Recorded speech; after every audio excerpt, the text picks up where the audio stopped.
Okay sir, अभी जो recently जो कंट्रोवर्सी चल रहा है, कल भी प्रोटेस्ट है, आप जो ए के कैंडिडेट्स है वो कल प्रोटेस्ट करेंगे, तो सर आपने भी सुना होगा जो एक कोचिंग इंस्टीट्यूट से पेपर लीकेज का बात हो रहा है, तो सर आप इस पर क्या कमेंट करेंगे? आपको क्या लगता है कि अभी तक प्रूफ तो नहीं हुआ है, बट देन काफ़ी सबूत उसके अगेंस्ट में है, तो सर आपको क्या लगता है कि कहाँ में चूक रह गया होगा, और कुछ आपकी तरफ से क्या कमेंट करेंगे सर? इसमें मेरा तो कमेंट करने का अथॉरिटी तो नहीं है। ये इन्वेस्टिगेशन में जो मिलेगा वही होगा, लेकिन मैं एक ये सजेशन जो दे सकता है कि जो करप्शन जो है, जो एग्ज़ाम में हो, कोई भी कहीं भी हो, करप्शन जो है वो एक ह्यूमन इनबिल्ट ऑर्गन जैसा ही है। उसको कोई तो भगवान नहीं है, कोई रुका नहीं सकता है करप्शन जो है वो कहीं भी जगह में होगा, कोई भी इंस्टीट्यूशन में होगा, कहीं भी करप्शन होगा, क्योंकि ह्यूमन का एक ये इनबिल्ट ऑर्गन जैसा ही है मेरा सोच से। तो इसको हम क्या कर सकता है, हम प्रिवेंट किया जा सकता है और रिड्यूस किया जा सकता है by the system we can reduce और प्रिवेंट द करप्शन। तो करप्शन को बिल्कुल एलिमिनेट नहीं कर सकता है। तो आपने स्कोप रखा तो करप्शन तो होगा, तो स्कोप रखना ही नहीं। इसलिए मैंने ये सजेशन पहले भी दिया, अभी भी बता रहा हूँ कि एक जीरो डिसऑनेस्टी इन रिक्रूटमेंट बोल के हमने एक पेपर रिलीज़ किया था। पहले भी न्यूज़पेपर में रिलीज़ किया, गवर्नमेंट को भी मैंने लिख के दिया। जस्ट एक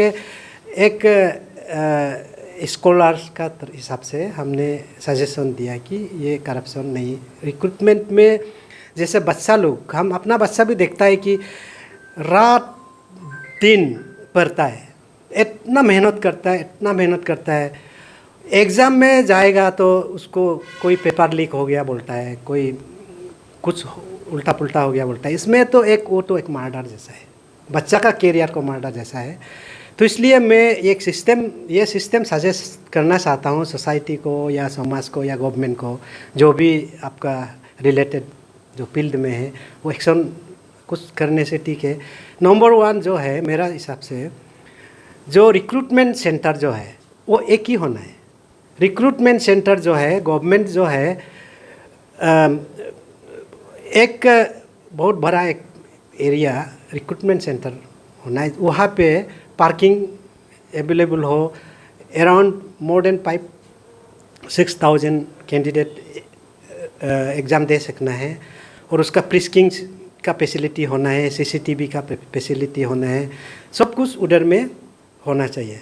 और पेपर चेकिंग भी वहाँ में ही होना है, एग्ज़ाम इन सेंटर में ही होना है, सब कुछ उधर होना है। ये एक नंबर 1 पॉइंट ना। नंबर 2 पॉइंट जो है, क्वेश्चन पेपर को आज का टेक्नोलॉजी में आप स्पॉट में ही क्वेश्चन पेपर को काटना चाहिए। क्वेश्चन बैंक बना के रखिए, उसको ऑनलाइन में क्वेश्चन बैंक अवेलेबल रहेगा, उसको ओपन टू ऑल कीजिए, कोई भी पढ़ लो। लेकिन उसमें इतना ऑफिसर्स है, इतना इंटेलेक्ट है, वो लोग सब क्वेश्चन देंगे। उस सबको क्वेश्चन को मोर देन 1 लाख क्वेश्चन एक क्वेश्चन बैंक में रहेगा, उसमें से आप 10 क्वेश्चन 20 क्वेश्चन जितना क्वेश्चन चाहिए आप लॉटरी उठा के ऑन द स्पॉट आप प्रिंट करके एग्ज़ाम देने दीजिए। और दूसरा जो पॉइंट है, ये जो रिक्रूटमेंट जो टीम का ऊपर में और एक थर्ड पार्टी मॉनिटरिंग होना चाहिए।